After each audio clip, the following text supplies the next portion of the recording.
కొన్నిసార్లు నీ జీవితం గురించి, మరి నీ యొక్క పరిస్థితిని గురించి దేవుని సంగతి వేరుంటుంది, మనిషి సంగతి వేరుంటుంది.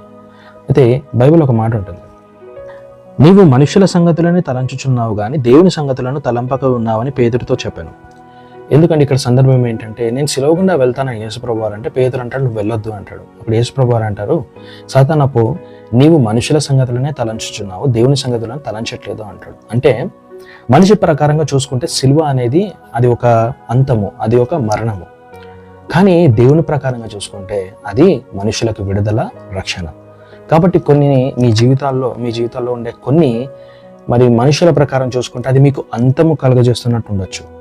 కానీ సహోదరుడ సహోదరి, దేవుని సంగతులను గమనించు. ఎందుకంటే దేవుని సంగతి ప్రకారం చూసుకుంటే అది నీకు ఆరంభం అవ్వచ్చు. హల్లెలూయా.